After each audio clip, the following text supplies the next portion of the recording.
Welcome back, everyone, to another episode about Muslim history, the basics of Muslim history. Last time we talked about some of the terms you absolutely need to know, and today we'll dive into the second caliphate, which was the Umayyad Dynasty, because I really want to tell you about some of the generals and commanders who basically took over the entire world during that time. And I also want to go back to one concept which I didn't touch upon last time. Basically, I want to talk about the concept or the sect called Khawarij. And so this was considered a very defiant sect because some of the teaching which they tried to spread, which have been very harmful.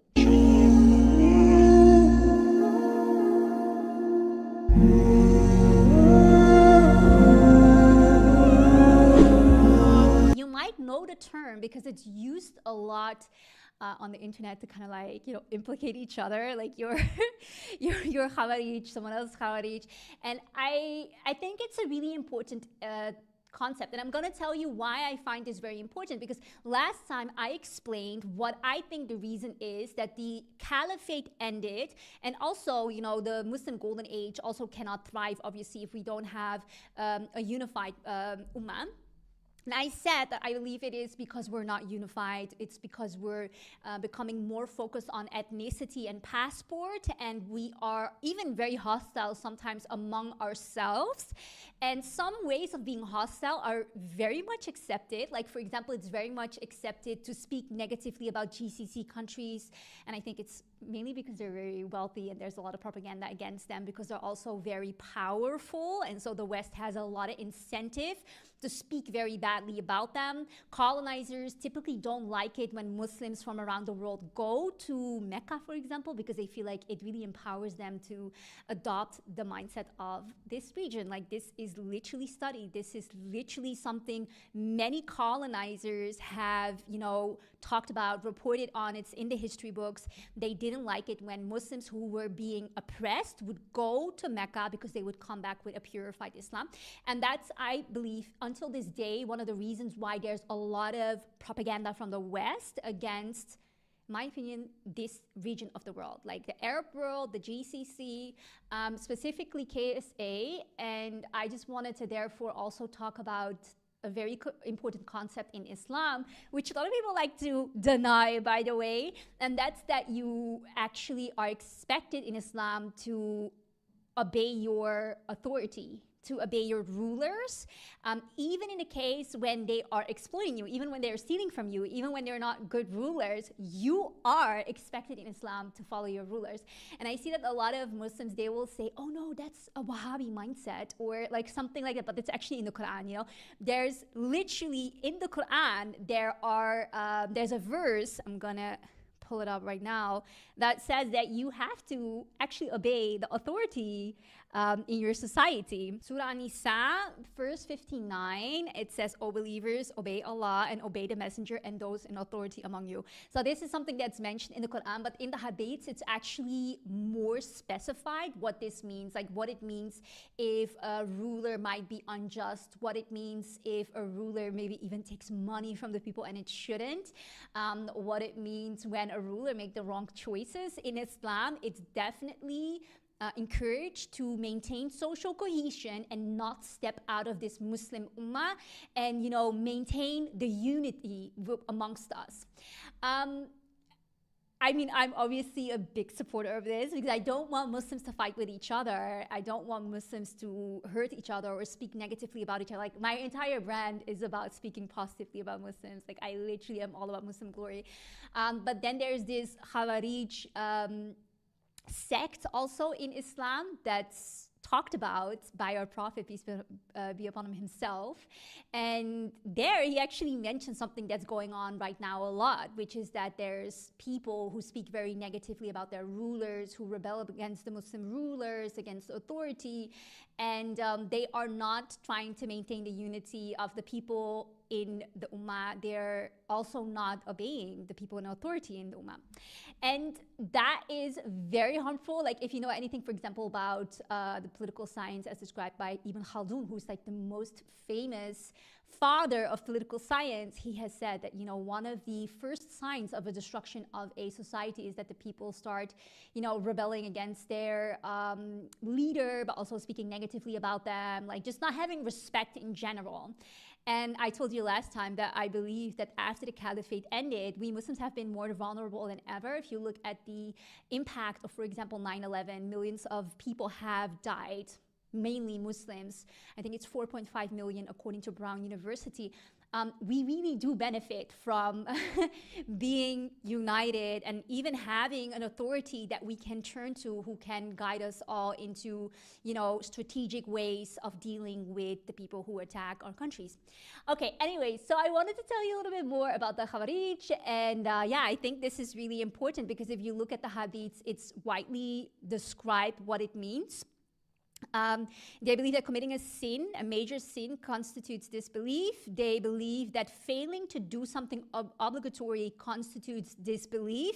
They believe in fighting Muslims who disagree with them. And I hate this part so much because, I mean, because I study so much about Muslim history, I can see that there's been times where, you know, sometimes Muslim empires would fight each other over power, and that's been obviously very harmful to us. Whenever Muslim kingdoms, they would kind of become independent instead of being part of an empire, that's when we became very vulnerable. So I hate always to read about these things, and this has been like a serious sect within Islam. This is called the Khawarij. Okay, anyways, the scholarly view is that even though it's very dangerous what they're doing, even though you know, they're doing a lot of innovations, even though they're not following the Quran, even with the commands that are given to us, they're not labeled as disbelievers. But yeah, I guess they aren't people who are going to go to heaven according to the hadith, because there's also a hadith that says, let's see, the Khawarij are the dogs of the hell. That's actually a Sahih hadith from, let's see, it's a Sahih hadith, I found it. Sunan ibn Majah 173. Then there is a hadith from Sahih Muslim that says, you know, how should we go about, like, even when a leader doesn't do the right thing? And it said that the messenger of Allah asked, you know, what should we do when, you know, our rulers are unjust? And it's been said to him that you will listen to the Amir and carry out his orders, even if your back is flogged and your wealth is snatched.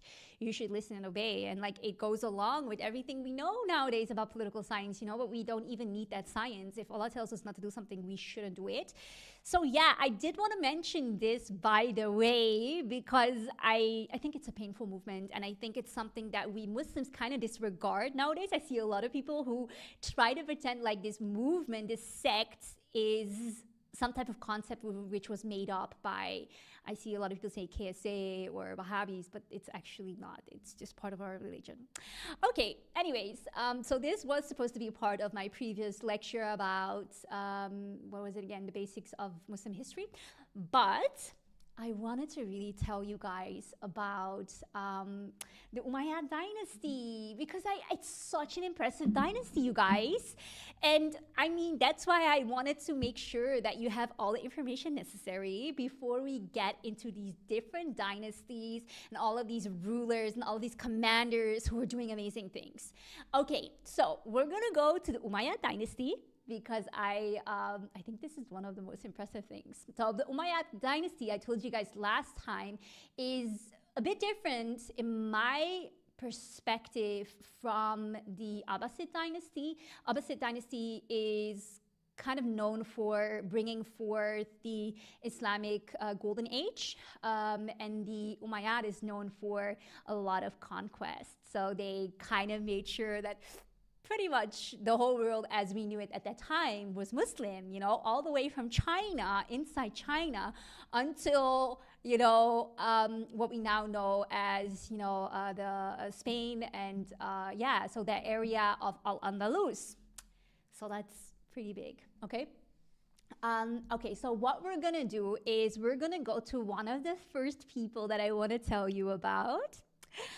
That's Uqba ibn Nafi, okay? So did you know that since the beginning of time, people have converted to Islam after witnessing the bravery and the strength of Muslims? From the Freedom Flotilla to the battles in the Maghreb, non-Muslims witnessed the grace and the honorability of Muslims who stand tall in the world but bows down to the ground in complete humility during prayer. Life is all about duality, and Muslims demonstrated that really well with the way they live life. I want to tell you about the general who became the reason many Berbers became inspired to convert to to Islam by the will of Allah. And his name is Uqba ibn Nafi, born in Mecca. He was the first Muslim to enter major Moroccan cities like Tangier. I think in Arabic they say Tanger or something. In Dutch you say Tangier. That's how I say it. And so his name is Uqba ibn Nafi, and he conquered modern Tunisia and eastern Algeria.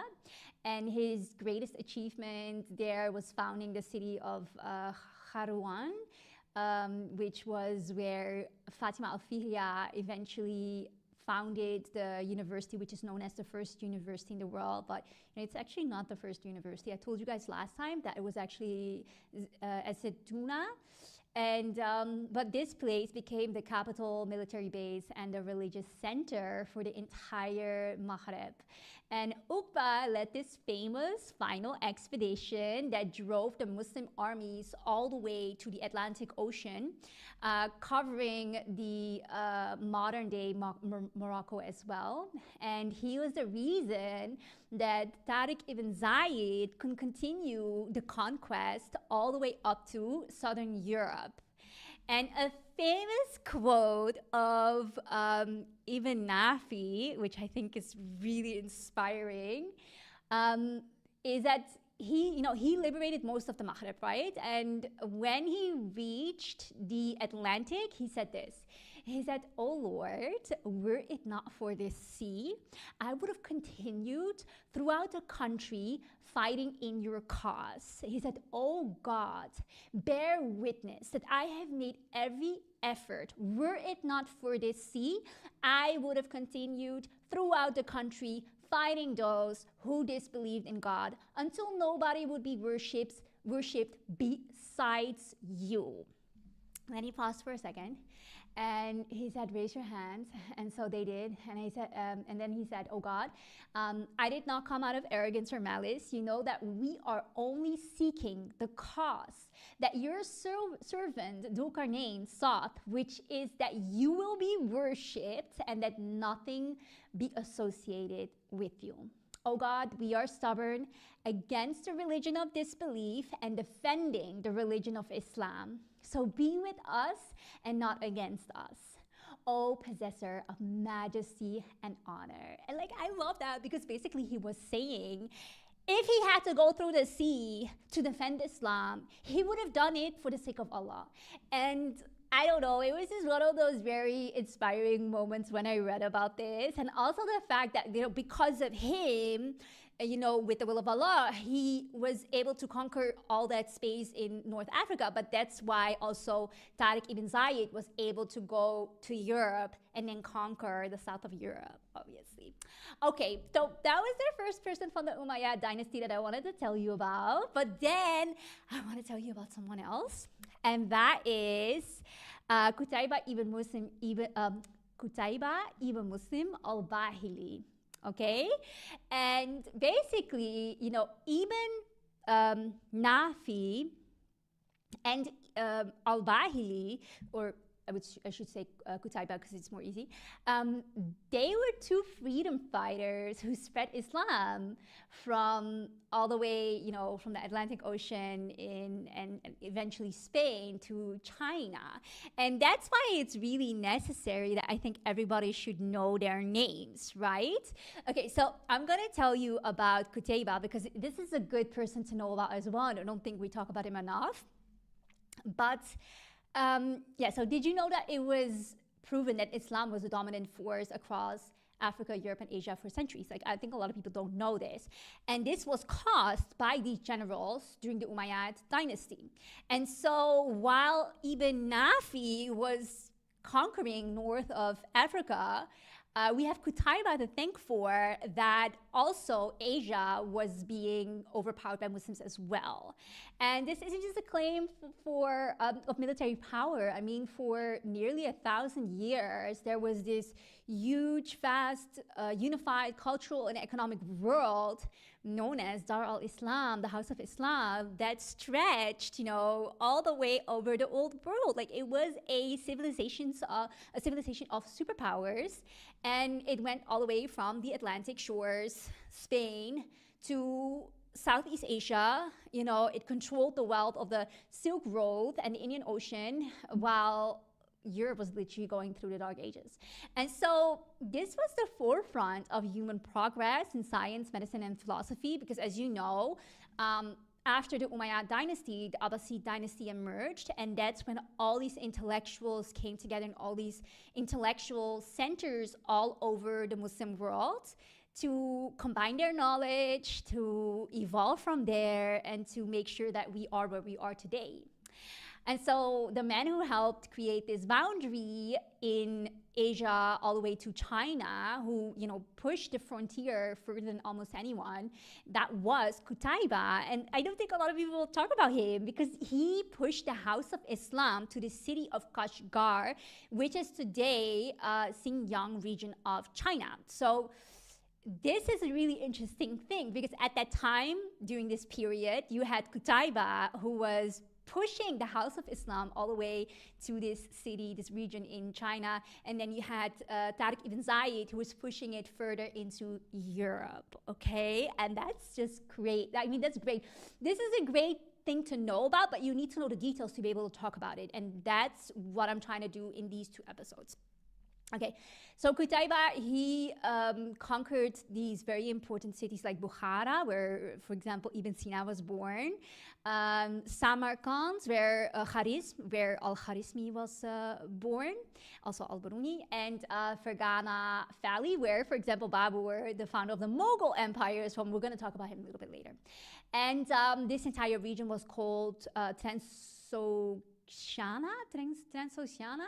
and it was home to all these legends, which is something we should know about. But basically, he is, like Qutayba is the Ibn Ziyad of the East, right? Because his conquests were fundamental for the Islamization of Central Asia. But okay, that's only half the story. In the same decade, under the same caliphate, another general was leading an equally decisive campaign on the other side of the world, and that was Tariq ibn Ziyad. And so that's the next person I want to talk about. So Tariq ibn Ziyad, did you know for 750 years, Muslim powers controlled the most strategic place on the earth? Literally 750 years. And it's a location that's still of immense value for Europeans, Africans, and Asian trade. And it literally carries the name of the man who conquered it. That's Tariq ibn Ziyad, okay? And we're talking about Jabal Tariq, which is Gibraltar, guys. Gibraltar is named after the Berber general Tariq ibn Ziyad. Did you know that? I think a lot of people don't know. I didn't know this for the longest time, let's be really honest. But basically, he is this Umayyad commander who fought to extend the House of Islam, all the way to south of Europe, right? That was the Umayyad Caliphate at the time. And it stretched all the way from China, where we had Qutayba, conquering all these important places where so many intellectuals were born. And then it covered all this space in between. You had north of Africa, where al-Bahili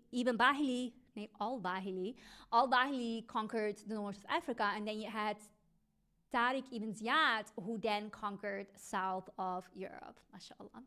And so that's why Gibraltar is still named after him. It's, I think nobody has the right to put their name on that rock because nobody has been as heroic as Tariq ibn Ziyad. And there's a story you really need to know about him. It's the story of the burning ships. So when his Berber and Arab army landed in Spain in 711 to fight the Visigotic kingdom at the foot of the rock, Tariq ordered his men to burn their ships. So you have to understand, they came to this new place, the sea is behind them, they're entering this rock, which is then now Gibraltar, to enter south of Europe, and then they're like, let's burn our ships because there's no way back. And his speech is better than my speech that I just gave you. It literally gave me goosebumps because he basically said, oh people, there's nowhere to flee. The sea is behind you and the enemy is in front of you. By God, there is nothing for you except sincerity and perseverance. MashaAllah. And this really reminds me of like Omar al-Mukhtar, you know, he said we win or we die when he was fighting the Italian fascists. Or we also have had Tipu Sultan, who was the tiger of the Mysore, right, in India. And one of the quotes he had was, better to be a tiger for a day than a sheep for 100 years. That's so impressive. Khalid ibn Walid also has one of these quotes, and he has a quote that says, I have come to you with men who love death more than you love life. MashaAllah. And so, you know, the one by Tariq ibn Ziyad, and just like this whole act of burning the ships is just like, oh, MashaAllah. And this has been recorded, by the way, in history books written by Muslim scholars, because one thing you'll see nowadays is that like Western sources, they try to be like, oh, we don't know if it's true. We don't know if it ever happened. Yeah, you might not, but we know it's true. And that's why we also need to go back to our own sources because these things are true. And this is our history. Okay, then there's one more person I think you need to learn about from the same era, and that's Mohammed ibn Qasim. And he was known as the boy general. And I think this is really interesting. He was an Umayyad Arab general who led the Muslim conquest of Sindh, which is today's modern Pakistan and northwest India in the 8th century. And his campaign, it established Muslim foothold in the Indian subcontinent. So this is a very important name to know. And so the most dramatic fact about him is that he was 17 years old when he invaded India/Pakistan to make India a Muslim country for many centuries to come. I mean, it was only until the Brits came when India was turned into a Hindu country. And obviously, it also separated Pakistan from India and Bangladesh because of the separation that they also encouraged. But to go back to Ibn Qasim, he is one of the youngest successful commanders in world history. And he was a relative of Qutayba, which makes total sense because obviously these are two generals who have very high bravery levels and they're just really strong military, in military, because otherwise they wouldn't be conquering pretty much, you know, all the way from China up to the borders of, even south of Europe, right? So this was a very brave man, and his campaign took place between 711 and 713, and that was exactly the same time that Tariq ibn Ziyad was conquering Spain in the west. Qutayba was conquering Central Asia and a part of China, and so this highlights that these people were at the same time basically taking over the world and establishing a dynasty that was one of the biggest dynasties the world has ever known, and that is the Umayyad Caliphate. I think the biggest success he had was against this Hindu ruler, Raja Dahir, and when he defeated him in 712, he opened up the entire Sindh region for conquest. And so he is the founder of Muslim India. Ibn Qasim, the boy general, like he was a boy and he invaded India, took over, established Muslim India, which stayed Muslim for years, for centuries, okay? And one thing that's really notable about him is that he maintained all the other religions. All the other religions were able to continue to exist. There was a lot of inclusion towards them, but it opened up the subcontinent to influences from the rest of the Muslim world. And yeah, basically he was a good ruler, you know, remembered by historians for implementing an inclusive policy, protected the Hindus, protected the Buddhists, and he protected them like they were people of the book, you know, which are usually just Christians and Jews.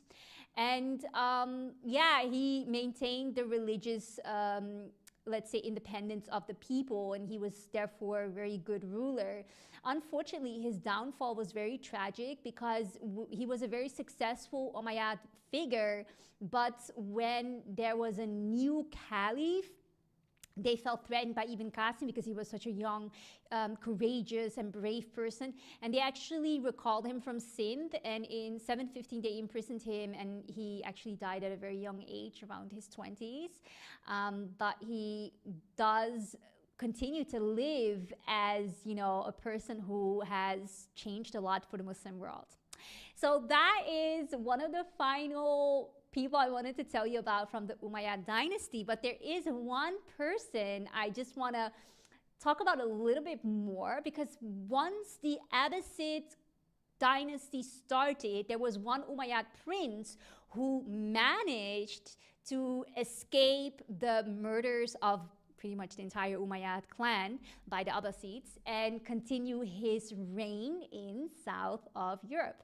And that's al-Rahman the first. He was also known as the Falcon of the Quraysh because he was the only survivor of the Umayyad dynasty. And that's why he was given that title by an Abbasid caliph who actually admired him for, you know, how courageous he was.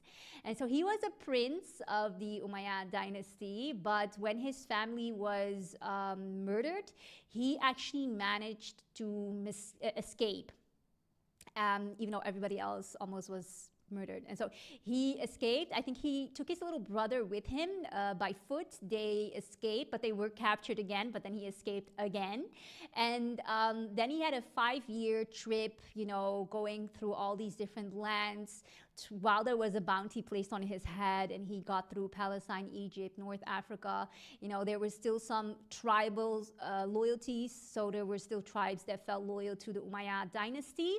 And finally, I think he committed a coup d'etat in the Qutayba Emirate. He took over. He became the first emir of Qutayba Emirates, Al-Andalus. That's where he ended up in 755. And basically, he found some people who were still loyal to the Umayyads.